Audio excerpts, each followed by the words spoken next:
This week, it's just like, oh, we just get to play. Like, we get to try new ideas, like take them, 3/4 of the way, and then actually decide, no, we want to try something new, and that's okay because we don't have to present the thing at the end of the week.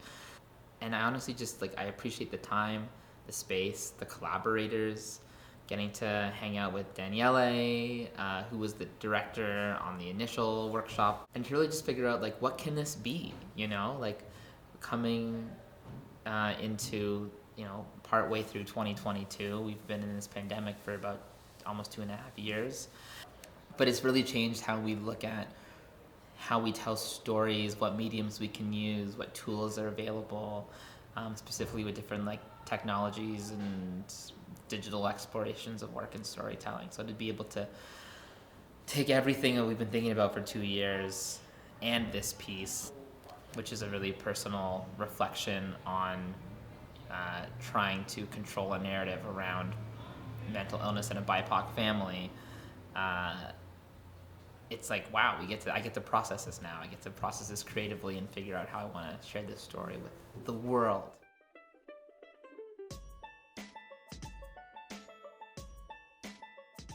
It's great to have the possibility to explore without necessarily having a sharing. I think it's a very unique and beautiful opportunity. And Luke has been talking about the who's in charge of the story, right? Who controls the narrative. And I think it's a beautiful investigation to do in a multidisciplinary, setting. What I'm exploring this time specifically is how do you animate or project or infuse the text with life. I think in a piece like this that it's a spoken word, it's really the story and the relationship between the written word and the word that is spoken, that it's the center of the exploration, and also like inviting back an audience and to have this double layer of seeing, okay, there is the text that I can read and then the text that I can hear.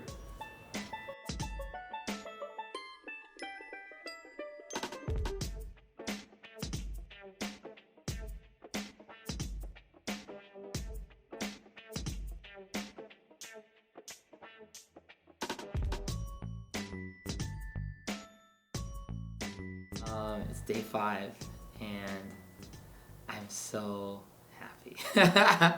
Honestly, I feel very full, like creatively full, and I feel like that's the thing that artists say sometimes. And I'm like, what does that mean? Well, I think it means I've spent so much time like playing and absorbing information that not much more can fit in me this week, but there's still enough room for those things to like move around in my head and connect and reconnect in different ways, and ideas to blossom a bit more.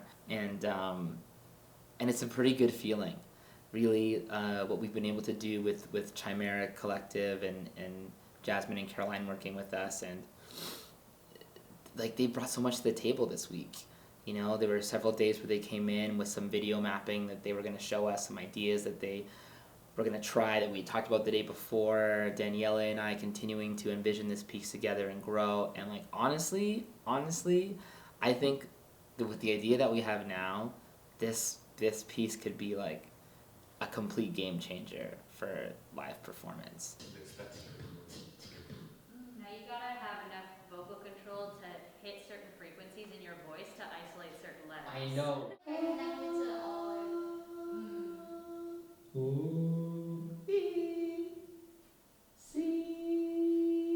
Oh, it worked. I got C. You got I don't know what note that was. First starting with just this idea of captioning and what is this relationship between text and Luke, but also what is the text as its own character and how that transpires as something as interactive and immersive with an audience. We're working with Isadora. Chimeric uses Isadora quite frequently in their work. We've been using a hacked camera from Xbox Kinect where it takes in his body image, and through that we've been able to attach different shapes, attach different text, attach text to move with Luke's body. And that's been really interesting to really understand this newfound relationship between Luke and his own words. It's been a week, fabulous week of exploration, connecting with so many people. Started to see also how the live captioning, the text can coexist with visuals that are more abstract, and how they can be in a dialogue. How do you have the high tech, how do you have the really cool stuff, but have it like really integral to the story? I didn't know what was possible. So by having time to literally just like try a bunch of stuff and then ask questions to people who do this regularly. I told this to Luke last night, I want to be here for another 6 months. Like, I don't want to leave, and I just want to isolate myself and explore these mediums because are fascinating. Daniele and I want to take over this whole building.